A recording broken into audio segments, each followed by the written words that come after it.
"We're restructuring the senior management team," Nathan Carr said, not meeting my eyes as he fidgeted with a stack of papers on his desk. "Your position has been eliminated." I sat across from him, my hands folded neatly in my lap, the same calm, professional posture I'd held through thousands of meetings over my 30 years at Ridgeway Capital Advisors. The heavy walnut desk between us had stood in that corner office since long before my time. Nathan had been behind it for only 7 weeks. "I see," I replied evenly, though my heart hammered against my ribs. "May I ask about the timing?" "I'm scheduled to retire in just under 8 weeks." He finally looked up, wearing a carefully rehearsed mask of regret mixed with a determination that didn't reach his eyes. At 37, Nathan Carr was exactly the type of CEO the board thought they needed: young, aggressive, with a resume built in the tech-driven firms of Seattle. "The timeline is non-negotiable," he said briskly. "We need to execute these changes immediately to meet quarterly targets. Human Resources is ready with your exit package." He flicked a glance at his watch. "They're expecting you now." I nodded, standing with the same composure that had carried me through market crashes, mergers, and hostile takeovers. "Thank you for the opportunity to serve Ridgeway," I said, extending my hand. "I wish you and the firm continued success." Nathan hesitated, thrown off by my calmness, before giving my hand a quick, perfunctory shake. As I turned, he was already reaching for his phone. "Security will escort you to collect your belongings," he called after me. "My name is Carolyn Pierce, Senior Vice President of Operations at Ridgeway Capital Advisors. Or rather, I was until about 15 minutes ago. I'm 63 years old, and I've spent my entire professional life helping to build Ridgeway from a small regional office above a bakery into a nationally recognized investment firm." As I walked back to my office, the security guard trailed behind me awkwardly. I thought about the retirement party my team had been planning, the congratulatory emails already trickling in from clients and partners, the detailed transition plan I'd spent 6 months creating to ensure a seamless handover. All of it meaningless now. Debbie, my assistant for the past 10 years, was standing at my office door, her eyes red from crying. "I just heard," she whispered. "This is wrong, Carolyn." I squeezed her hand gently. "It's just business, Debbie. Nothing personal." But as I began carefully gathering my few personal items under the watchful eye of security, I couldn't help but think about tomorrow, Thursday, and the standing golf game I'd had for 14 years with Rick Hammond, president of Bayline Investments, along with Darren Cole from Trivent Capital and Michelle Saunders from Zenith Partners. I wondered if Nathan knew about those games, or more importantly, what we discussed during them. Probably not. Tony, the security guard who I'd personally hired 6 years ago, looked deeply uncomfortable as he helped carry a small box to my car. 30 years at Ridgeway, and this was all I had to show for it: a box filled with a few framed photos, a potted cactus, and a coffee mug painted by my granddaughter. "I'm real sorry about this, Mrs. Pierce," Tony said softly. "It just doesn't feel right." "Don't worry, Tony," I said, giving him a small smile. "You're just doing your job." I placed the box gently into my trunk. "How's your son doing at Oregon State?" "Still studying mechanical engineering." Tony blinked, surprised that I'd remembered. "Yes, ma'am. He made the dean's list this semester." "That's wonderful." "He's got a bright future ahead," I said warmly, closing the trunk. I paused for a moment, looking up at the Ridgeway building, 20 stories of glass and steel that hadn't even existed when I first joined the firm. Back then, Ridgeway had been nothing more than 3 rented rooms above a bakery on 4th Avenue. As I climbed into my car and pulled away, I felt an odd calm settle over me. The shock was fading, leaving something else behind, something quieter and stronger. 30 years. And Nathan Carr hadn't even taken the time to learn what I had built. Not yet. Made the dean's list last semester. Wonderful. She'll go far. I closed the trunk and took one last look at the Ridgeway building, 20 stories of gleaming glass and steel in downtown Portland that hadn't even existed when I first joined the company. Back then, We operated out of 3 cramped rooms above a bakery on Hawthorne Boulevard. As I drove home through the familiar streets of Portland, a strange calm settled over me. The initial shock had faded, leaving behind a hollow ache, not quite anger, not quite grief. 30 years.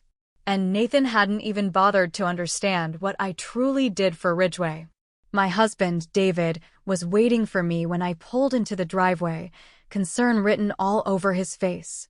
"You're home early. What happened?" "I've been restructured," I said simply, setting the small box of my belongings down on the kitchen counter. "Effective immediately." His jaw tightened. "What?" "They can't do that. Carolyn, you've given them your entire career. You were retiring in 2 months." I walked him through the morning's events while he paced the kitchen like a storm about to break.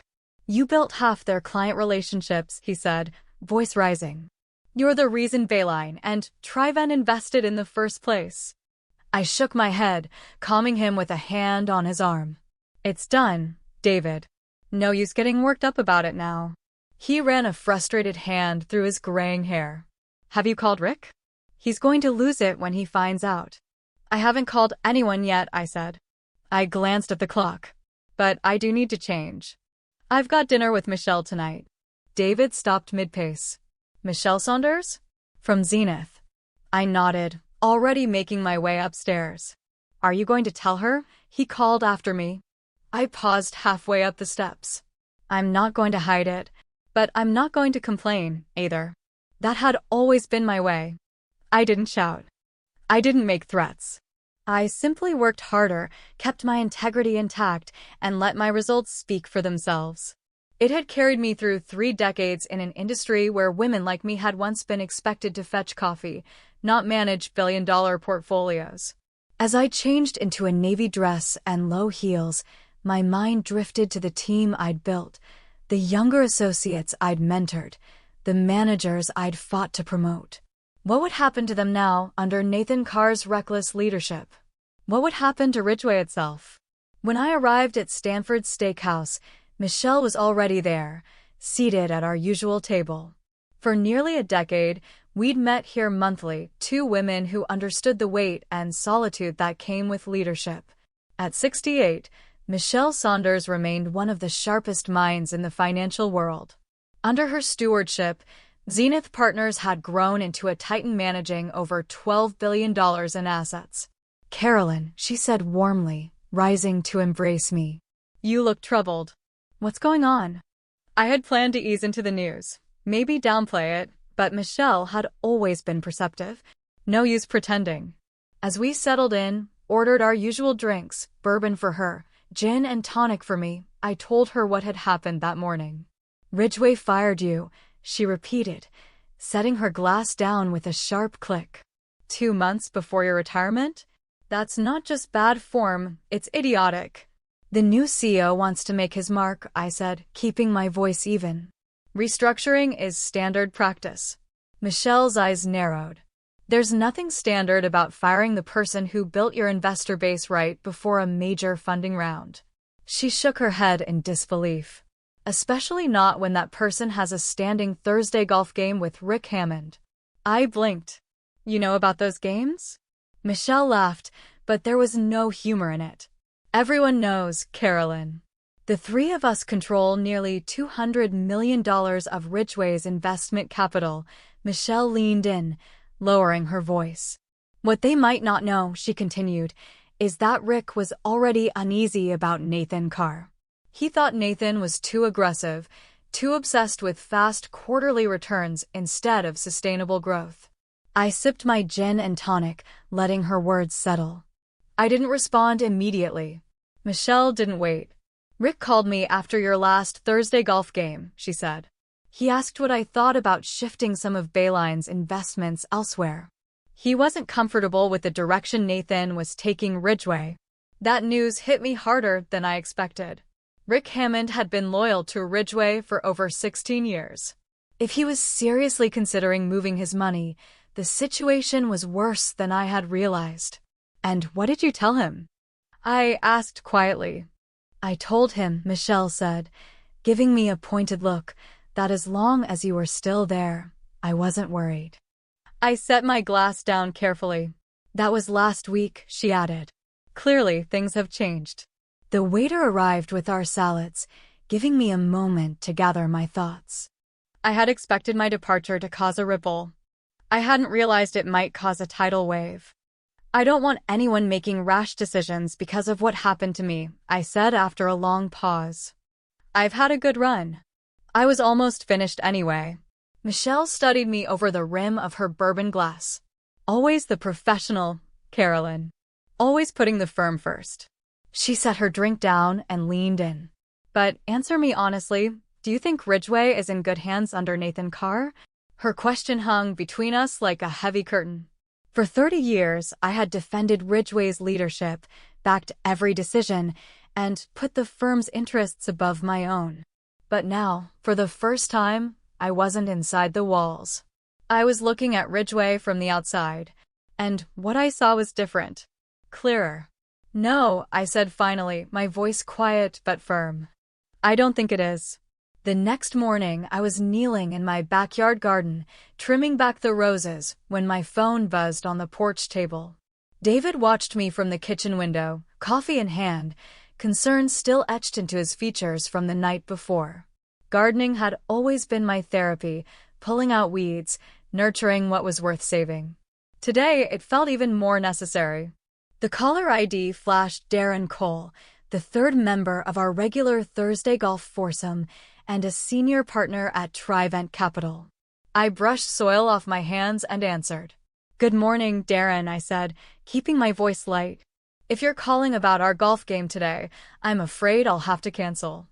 I already know, Carolyn, Darren replied, his usual jovial tone subdued. Rick called me last night. We're both skipping today, too. I sank back on my heels with a sigh. Word traveled fast in our world. I was going to tell you both today, I said. I didn't want to make a fuss. Getting fired 2 months before your retirement after 30 years deserves more than a little fuss, Darren said flatly. Rick's livid. He's been calling Ridgeway's board members since 5 this morning. That made me straighten up. Darren, please tell Rick not to do anything reckless on my account, I said firmly. Companies restructure. These things happen. This isn't just about you, Carolyn, he said after a pause. Not entirely. He hesitated, then added. We've all been worried about Nathan's leadership. His push last month to abandon relationship-based investments and switch to pure algorithm-driven decisions, it raised a lot of red flags. I felt a knot tighten in my stomach. Darren continued. Your firing just confirmed everything we were afraid of. My phone beeped with another incoming call. This one was from Rick Hammond himself. Darren, I need to take this, I said quickly. Rick's calling. Of course, Darren replied. But Carolyn, you should know, Trivent is reassessing its entire position with Ridgeway. I'll be in touch. My stomach tightened as I switched calls. Good morning, Rick, I answered, forcing a calmness into my voice. There's nothing good about it, Rick barked, skipping any pretense of a greeting. I just got off the phone with Peter Langston. Peter was the chairman of Ridgeway's board, and Rick's tone told me that conversation had not gone well. Rick, I said, trying to study the situation, whatever you're thinking of doing, it's done. No need to make it worse. I already informed Peter that Bayline Investments is pulling out of the upcoming funding round. Effective immediately. I closed my eyes, feeling the gravity of his words. Bayline's commitment was nearly $80 million, critical money Ridgeway had been counting on to fund its new West Coast expansion. You didn't have to do that, I said quietly. Yes, Carolyn, I did, Rick said, his voice thick with frustration. It's not just about what they did to you, although firing you is unconscionable. It's what it symbolizes. He continued, voice rising with each word. Nathan Carr has been dismantling everything that made Ridgeway worth investing in. He's replaced seasoned relationship managers with fresh MBAs who don't even know our names. He's jacked up fees without explanation. And now he's fired the one person who built the trust we placed in Ridgeway over decades. I hadn't realized how fast things had unraveled in just 6 weeks since Nathan's appointment. While I had been carefully preparing my transition into retirement, the company I loved had been shifting under my feet. The board's in emergency session right now, Rick added. Michelle called me this morning. Zenith Partners is pulling their $40 million, too. I swallowed hard.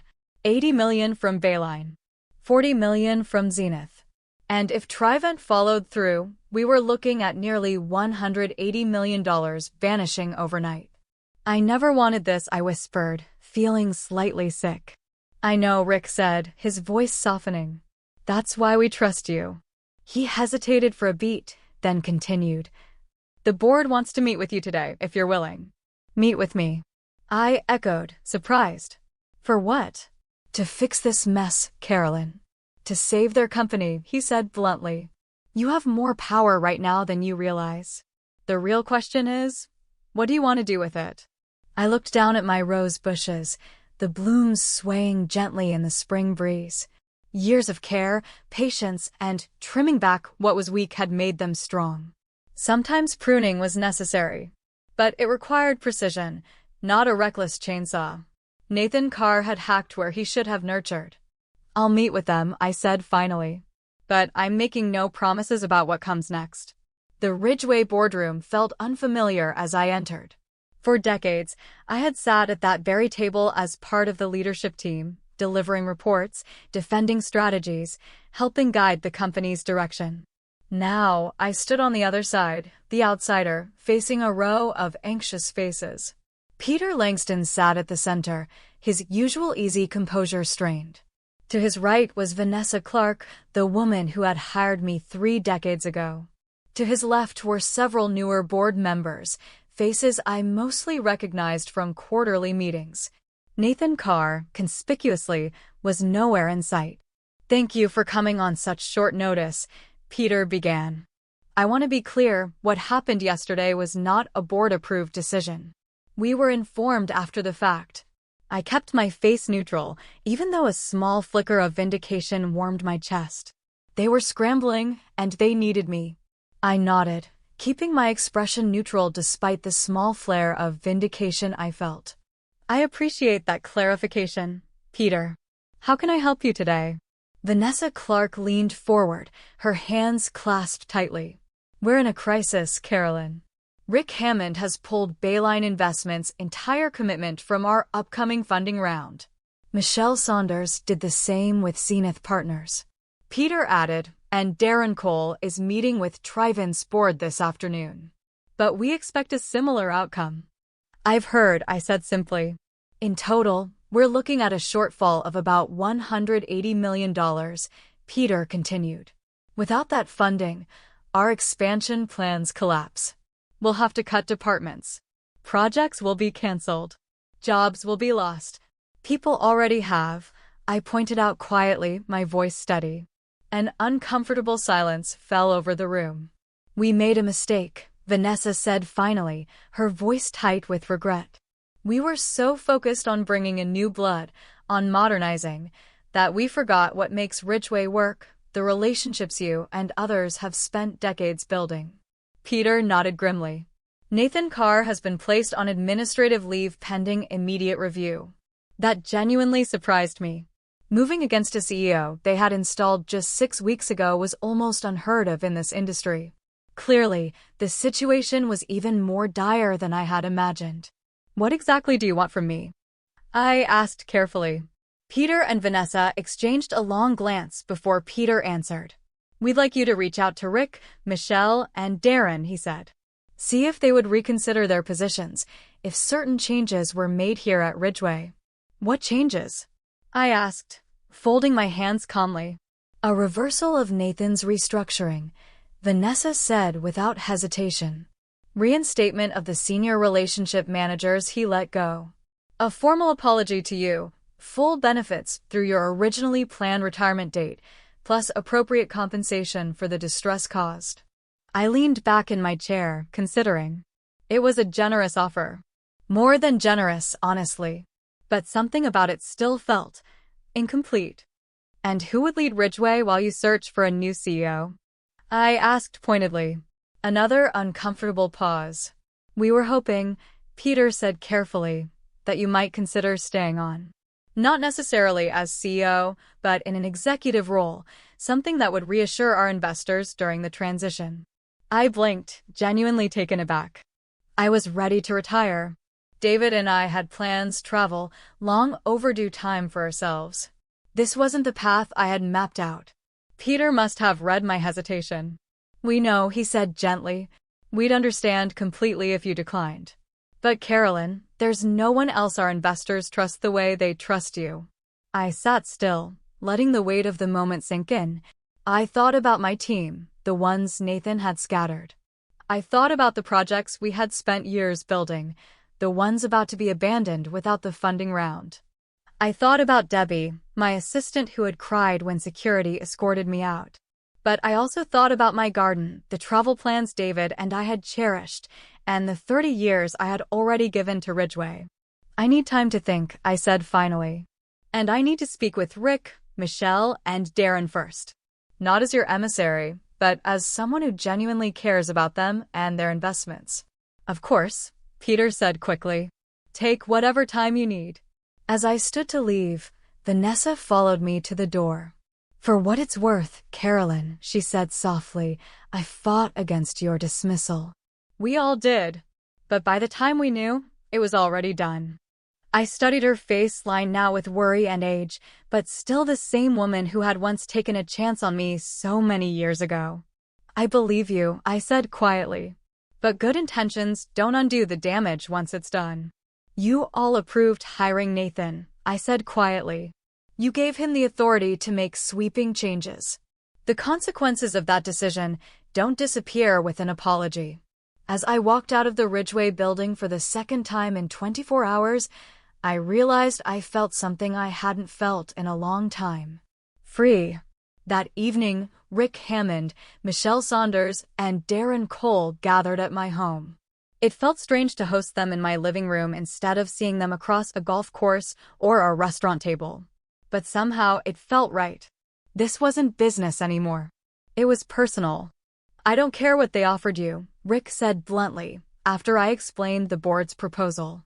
I'm not putting another cent into Ridgeway with Nathan Carr anywhere near the leadership. They've put him on administrative leave, I reminded them. He's effectively out. Administrative leave can end, Michelle pointed out, setting her coffee cup down sharply. Unless there's a permanent change in leadership, I can't justify recommending Zenith reinvest either. Darren nodded his agreement. The board enabled Nathan's reckless decisions. They might do the same with whoever they hire next. I poured coffee for everyone, feeling more like a mediator than a participant. The board is asking me to stay on in an executive role during the transition, I said slowly, to help rebuild investor confidence. All three looked at me in surprise. Would you consider it? Darren asked, studying me carefully. I sighed, feeling the weight of the moment. I don't know. I was ready to retire. David and I have plans. Plans can be delayed, Rick said, then caught himself. But you certainly don't owe Ridgeway anything after how they treated you. It's not about what I owe Ridgeway, I said, choosing my words carefully. It's about the people who still work there, the projects that will collapse without this funding, the clients who depend on us. Michelle watched me closely, her expression softening. You've always put others first, Carolyn, she said. Maybe this time, you should put yourself first. I tilted my head. What do you mean? She set her coffee cup down deliberately. If you were to stay, it should be on your terms. Not as a figurehead to ease investors' nerves while they scramble to find another hotshot CEO, but in a real leadership position. Rick's eyes lit up. Michelle's right. If Ridgeway wants you back, they should make you CEO. CEO? I nearly laughed, choking slightly on my coffee. That's not what. It's exactly what they need, Darren interrupted firmly. Someone who understands that investment isn't just about numbers and algorithms. It's about relationships. About long-term growth. Someone like you, Michelle finished. I leaned back in my chair, stunned by the suggestion. CEO. Me, at 63 years old, when I was supposed to be easing into retirement. Age brings wisdom, Rick said with a small smile. Something Ridgway's leadership has been sorely lacking lately. As the three of them continued to make their case, I found my mind wandering, imagining what Ridgway might look like under my leadership. The culture I could rebuild, the values I could restore, the smart innovations I would keep, and the reckless damage I would undo. It was an intoxicating vision, something I hadn't realized I still craved. I don't know, I said again, but this time my voice held less certainty. Michelle reached across the table and took my hand. Just promise us one thing, Carolyn, she said softly. Whatever you decide, retire, stay temporarily, or take the helm. Do it because it's what you want. Not out of obligation. Not out of guilt. Not because you feel obligated, Michelle had said. Her words stayed with me. After they left, I found David in his study. He had given us privacy for the meeting, understanding without needing to ask how important it was. What will you do? He asked, looking up from his book. I sat down beside him, suddenly feeling drained. I don't know, I admitted. What do you think I should do? David closed his book thoughtfully, considering his words carefully. I think you should do whatever will let you sleep peacefully at night, he said finally. If that means walking away, we'll go to Italy as planned. If it means staying to fix what's broken, then Italy can wait. He smiled in that patient, steady way of his. Italy's been there for thousands of years. It can wait a little longer. I leaned against his shoulder, grateful for his unwavering support. The board's desperate, I said quietly. I could ask for anything. Then ask for what you're worth, he said simply. Not a penny less. As I drifted into sleep that night, a strange clarity settled over me. It wasn't just about a title or a paycheck. It was about legacy, principles, and setting things right for the people and clients who still depended on Ridgway. If Ridgway wanted me back, they would have to understand exactly what they had almost lost and what they needed to fix to survive. The following morning, I arrived at Ridgway Capital Advisors with my head high and my resolve even higher. This time, the security guards nodded respectfully, no longer treating me like a liability. Word had clearly gotten around. I wore my best suit, dove gray with a subtle blue pinstripe, and carried the leather portfolio David had given me for our 30th wedding anniversary. I looked every inch the seasoned executive I had always been, with or without an official title. Inside, the tension was thick enough to cut with a knife. The board members were already seated, and every chair at the long mahogany table was filled. Peter Langston's assistant had called me late the night before to prepare me. The board was ready to offer me the role of interim CEO, with the possibility of making it permanent after 6 months. It was a significant offer, but it wasn't what I wanted. Good morning, I said smoothly, taking my seat. A chorus of greetings followed, too eager, almost anxious. Carolyn, Peter began, clearing his throat. We've considered your value to Ridgway very carefully. He glanced at Vanessa Clark and continued. We'd like to offer you the position of interim CEO with a review in 6 months for permanent appointment. Full executive compensation, of course. I nodded slowly, pretending to consider it for a moment longer than I needed to. Then I opened my portfolio and slid a single sheet of paper across the table. My counterproposal, I said simply. Peter and Vanessa leaned in to read it, their hopeful expressions shifting quickly to something more surprised. You don't want to be CEO, Vanessa said slowly, looking up at me. No, I confirmed. I want to be Chief Relationship Officer, a new C-suite position with full board voting rights and authority over all client-facing operations. Peter, still reading, added, you want this role permanently written into the company charter. Not just for you, but as an ongoing executive position. Yes, I said firmly. This position would prioritize relationship building and maintenance, balancing Ridgway's growth with the stability and trust our clients expect. And in return? Vanessa asked, even though the answer was spelled out clearly on the paper. In return, I said, I will personally reach out to Rick, Michelle, Darren, and our other key investors and ask them to reinstate their funding commitments.